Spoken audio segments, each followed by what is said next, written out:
Assalamualaikum warahmatullahi wabarakatuh. Saya Muhammad Laka Nugraha. Saya berasal dari program studi Hubungan Internasional 2020. Saya di sini akan membawakan mengenai tantangan dan problem pertumbuhan ekonomi.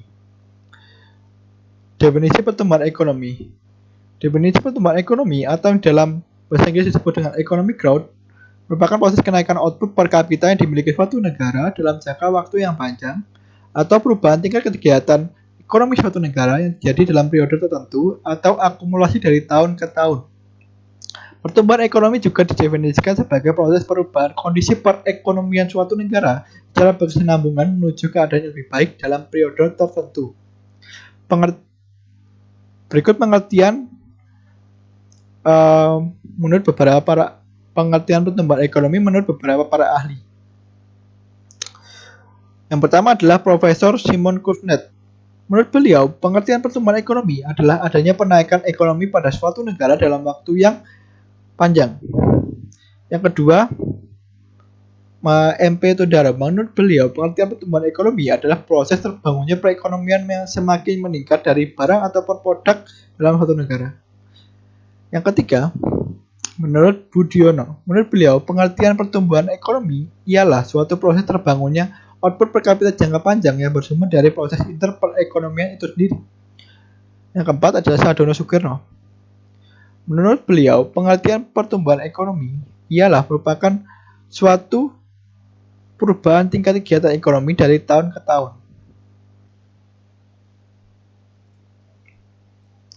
Pengukuran pertumbuhan ekonomi. Yang pertama adalah produk nasional bruto atau PNB. Atau Gross National Product atau GNP adalah pendapatan yang diterima negara dalam kurun waktu tertentu, biasanya dalam periode 1 tahun, berdasarkan pendapatan yang diterima warga negaranya. Hal ini berarti pendapatan warga negara Indonesia yang berada di luar negeri juga dihitung ke dalam GNP. Sedangkan pendapatan warga negara asing yang berada di Indonesia tidak termasuk dalam GNP.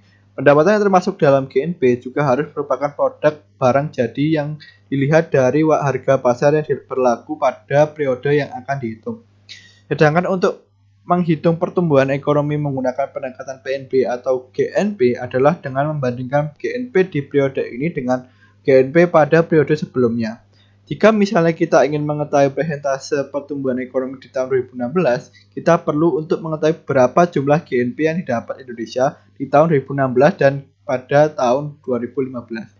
Lalu menghitungnya dengan mengurangi GNP 2016 terhadap GNP 2015. Lalu dibagi GNP 2015 dan dikalikan 100%. Kemudian produk domestik bruto. Jika PNB atau GNP dihitung berdasarkan pendapatan suatu negara, penghasilannya yang didapatkan oleh warga negaranya dimanapun berada. Produk domestik bruto (PDB) atau Gross Domestic Product atau GDP dilihat dari pendapatan negaranya berdasarkan batas wilayah atau teritorialnya. Jadi semua produk ekonomi yang dilakukan dan terjadi dalam suatu negara, baik itu oleh warga negaranya atau warga negara asing, termasuk di dalamnya perhitungan GDP. Dan sebaliknya, pendapatan atau produksi yang dilakukan oleh warga negara yang berada di luar negeri tidak termasuk ke dalam hitungan GDP. Untuk rumus menghitung pertumbuhan ekonomi berdasarkan GDP pun dasarnya sama dengan menggunakan GNP, di mana dilihat perbandingan antara GDP di periode terhadap GDP di periode sebelumnya.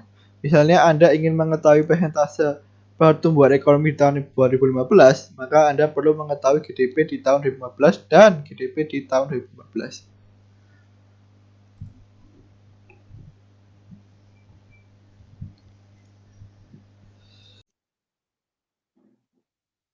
Bismillah, di sini saya akan mempresentasikan, saya Zaki Muntazain akan mempresentasikan tentang perbandingan antara pertumbuhan dan pembangunan ekonomi. Pertumbuhan ekonomi seperti yang sudah dijelaskan sebelumnya dalam definisi memiliki sangkut paut dengan proses peningkatan produksi barang dan jasa di dalam kegiatan ekonomi masyarakat. Bisa dikatakan bahwa pertumbuhan ekonomi ini menyangkut perkembangan yang dimensinya tunggal, lalu bisa diukur dengan meningkatnya hasil produksi dan pendapatan. Eh, jadi pertumbuhan ekonomi ini memiliki hubungan secara kuantitatif atau perhitungan angka antara sejumlah sarana produksi di suatu pihak dengan hasil seluruh produksi di pihak lain. Dengan kata lain, pertumbuhan ekonomi ini nanti bisa dihitung dengan model-model matematis, sehingga pengukurannya ini bersifatnya kuantitatif, akan dirumuskan dan dinyatakan dalam angka. Sedangkan untuk pembangunan ekonomi berbeda dengan pertumbuhan ekonomi. Pembangunan ekonomi ini memiliki makna atau arti yang lebih luas. Memang peningkatan produksi itu salah satu ciri dari pembangunan ekonomi. Namun yang membedakan di sini perluasan dimensi, selain pada perubahan komposisi produksi, itu ada juga pembahasan tentang perubahan pola penggunaan sumber daya, kemudian pola distribusi kekayaan dan pendapatan, lalu ada juga perubahan kerangka kelembagaan di kehidupan masyarakat. Itu semua nanti akan menjadi pembahasan di pembangunan ekonomi. Kemudian kalau kita melihat dari tadi yang sudah saya sebutkan, maka bukan cuma tentang perubahan produksi, tidak hanya membahas tentang hal yang kuantitatif yang terkait dengan pertumbuhan ekonomi tadi tentang produksi dan pendapatan, tapi juga tentang perubahan kualitatif dalam susunan masyarakat. Lebih lanjut, saya akan menyebutkan ciri-ciri pertumbuhan ekonominya menurut Economic Commission for Asia and Far East. Yang pertama adalah terjadi peningkatan GNP dan pendapatan per kapita dari tahun ke tahun. Kemudian terjadi peningkatan potensi investasi. Kemudian yang ketiga adalah penemuan sumber-sumber daya produktif serta yang dapat dimanfaatkan dengan baik. Selanjutnya, untuk ciri-ciri pembangunan ekonomi itu paling tidak ada 4. Yang pertama adalah mengalami peningkatan GNP dan pendapatan per kapita, sama seperti pertumbuhan ekonomi. Bedanya di sini disertai dengan proses pemerataannya, yaitu distribusi yang sudah saya sebutkan tadi. Kemudian ada mengalami perubahan struktur ekonomi. Misal, perekonomian yang bersifat tradisional menjadi perekonomian modern atau perekonomian yang bersifat agraris menjadi perekonomian industrial atau antara perdagangan dan jasa, industri, perdagangan dan jasa. Yang ketiga adalah terdapat peningkatan kesejahteraan masyarakat secara mendalam, yaitu dalam arti tingkat kesejahteraan antara masyarakat miskin dengan kaya itu semakin rendah tingkatnya.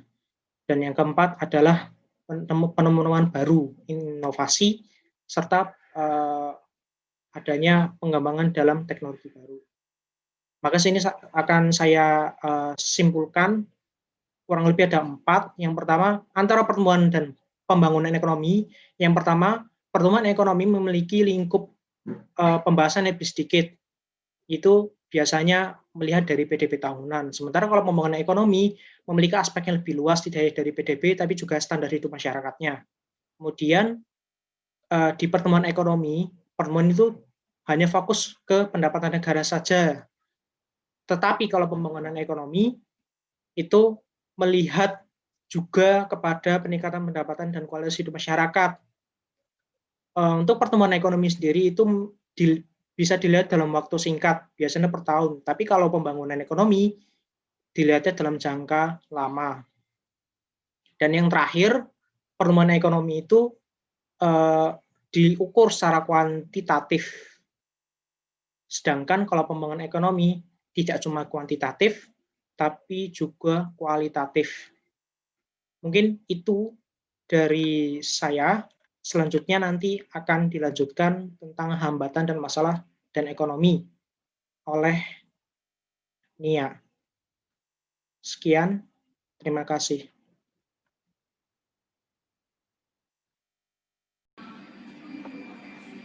Nama saya Karunyasari, saya akan membahas materi mengenai hambatan dan masalah dalam ekonomi. Yang pertama dimulai dari definisinya.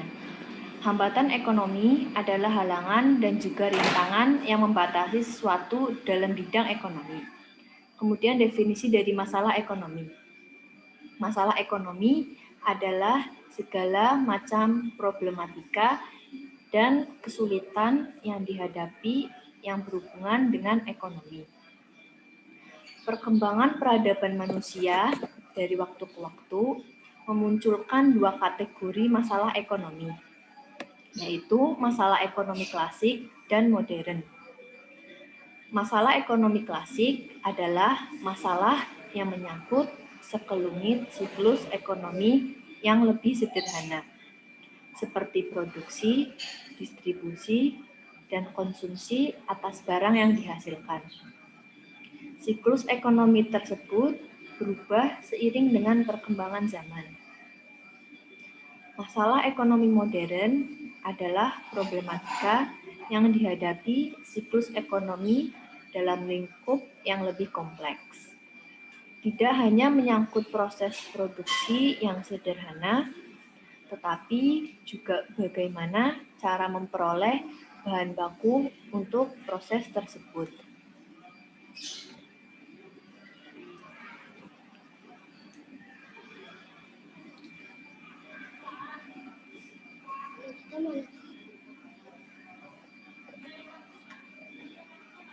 Kemudian, hambatan dalam pertumbuhan ekonomi. Hambatan dalam pertumbuhan ekonomi yang pertama ada regulasi atau aturan.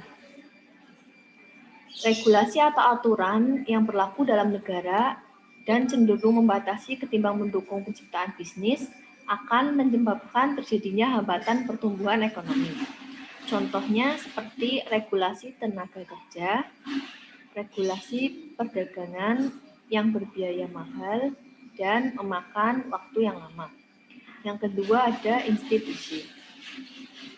Institusi yang masih memiliki kualitas yang rendah akibat korupsi, birokrasi yang tidak efisien, serta lemahnya koordinasi antar kebijakan baik di tingkat pemerintah pusat, daerah, maupun antara pusat dan daerah akan menyebabkan terjadinya hambatan pertumbuhan ekonomi.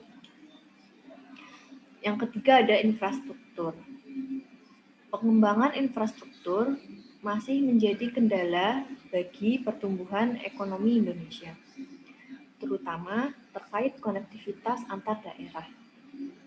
Persoalan seperti kebutuhan pelabuhan berkapasitas dan berkualitas tinggi, bandar udara, jalan raya, serta jalur kereta dinilai masih memicu tingginya biaya logistik.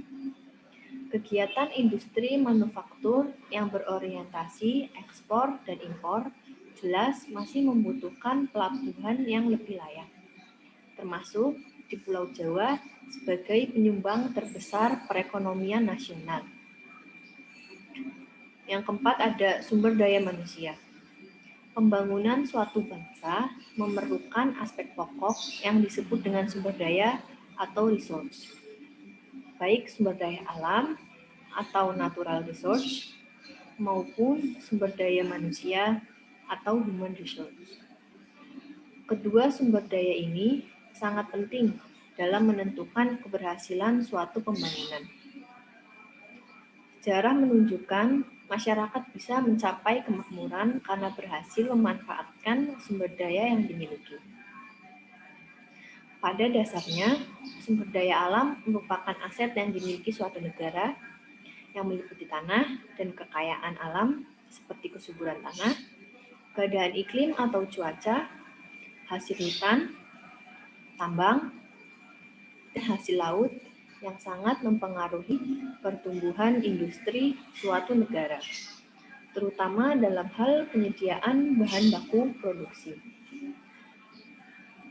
Dengan adanya sumber daya alam yang melimpah dan berpotensi tinggi, sangat mendukung terjadinya pembangunan dan pertumbuhan ekonomi suatu negara.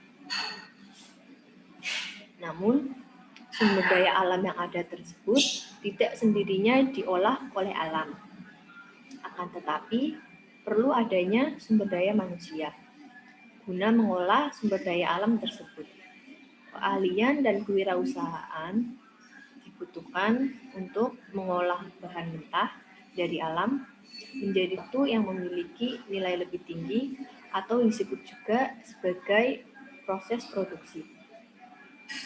Sumber daya manusia adalah yang terpenting karena jika sebuah negara memiliki suatu SDM, sumber daya manusia yang terampil dan berkualitas, maka ia akan mampu mengolah sumber daya alam yang jumlahnya terbatas.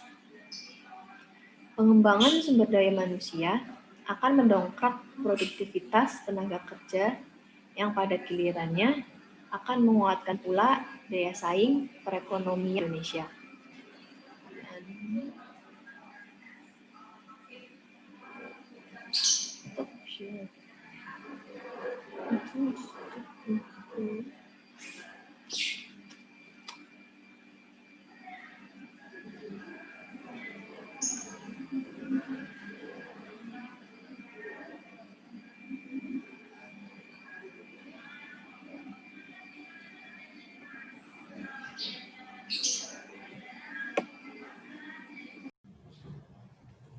Perkenalkan, nama saya Putri Fitratunisa. Di sini saya akan mempresentasikan materi permasalahan ekonomi di Indonesia. Permasalahan ekonomi yang terjadi di suatu negara dapat memperlambat laju pertumbuhan ekonomi. Di Indonesia, permasalahan ekonomi dapat menghambat terwujudnya dan kesejahteraan masyarakat. Beberapa permasalahan ekonomi di Indonesia sebagai berikut. Yang pertama yaitu rendahnya pertumbuhan ekonomi. Pertumbuhan ekonomi suatu negara merupakan salah satu indikasi yang dapat digunakan untuk mengukur keberhasilan pembangunan negara tersebut. Pertumbuhan ekonomi ini juga dapat dilihat melalui tingkat produksi barang dan jasa yang dapat dihasilkan selama periode tertentu. Yang kedua yaitu kemiskinan. Perbedaan kelompok masyarakat dengan penghasilan tertentu menimbulkan permasalahan kesenjangan penghasilan. Oleh karena itu, diperlukan peran pemerintah dalam memeratakan penyaluran distribusi pendapatan. Kemiskinan merupakan keadaan masyarakat yang tidak mampu memenuhi kebutuhan hidupnya, seperti makanan, pakaian, tempat tinggal, pendidikan, dan kesehatan. Yang ketiga yaitu pengangguran. Pengangguran disebabkan jumlah angkatan kerja yang tidak seimbang dengan jumlah lapangan kerja atau kesempatan kerja. Akibatnya, banyak angkatan kerja yang tidak dapat terserap dalam lapangan pekerjaan, sehingga menimbulkan pengangguran. Adanya pengangguran disebabkan jumlah angkatan kerja yang tidak merata. Di sini seharusnya pemerintah mengusahakan kebijakan di bidang ketenaga kerjaan, seperti menciptakan lapangan kerja serta memberikan pelatihan dan keterampilan bagi tenaga kerja. Yang keempat yaitu kesenjangan penghasilan. Perbedaan kelompok masyarakat dengan penghasilan tertentu menimbulkan permasalahan kesenjangan penghasilan. Oleh karena itu, diperlukan peran pemerintah dalam memeratakan penyaluran distribusi pendapatan. Nah, di sini dalam masyarakat terdapat kelompok kaya dan di sini terdapat masyarakat dalam kelompok penghasilan tinggi dan penghasilan rendah. Yang memiliki penghasilan tinggi dapat memenuhi kebutuhan hidupnya dari kehidupan primer, sekunder, dan tersier.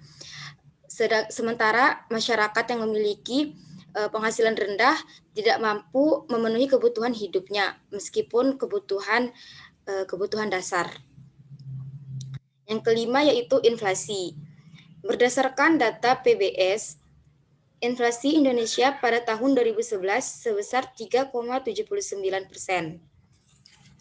Inflasi yang terjadi di Indonesia disebabkan tingginya permintaan agregat, sementara permintaan barang dan jasa tidak diimbangi dengan kemampuan produksi dan kenaikan biaya produksi.